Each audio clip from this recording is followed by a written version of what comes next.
এরপরে প্রশ্ন হলো, গ্রামের তরুণদের সমিতিতে কিছু মাহফিলেরও গ্রামের সবাই মিলে পাঞ্জাবি সেলাই করি, সেখান থেকে কিছু থেকে যায়।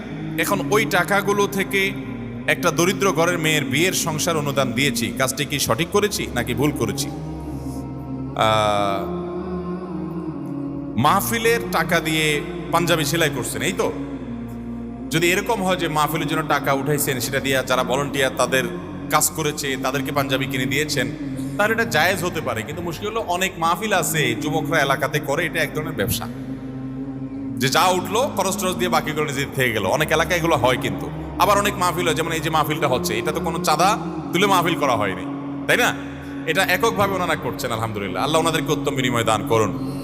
তো এরকম যদি হয় তাহলে সেক্ষেত্রে এটা জায়েজ হতে পারে। মাহফিলের প্রয়োজনে যতটুকু করলেন ততটুকু, তসরুফের নিয়ত করে করলে সেটা জায়েজ হবে না। আর ওই টাকাটা যেটা উদ্বৃত্ত থেকেছে সেটা কোনো কল্যাণমূলক কাজে আপনারা ব্যয় করতে পারেন, কোনো অসুবিধা নাই।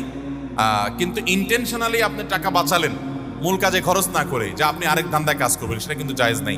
দানকারী যে জন্য দেয় সেই কাজেই মূলত খরচ করতে হয়, অন্য কাজে খরচ করতে হলে তার পারমিশন লাগে।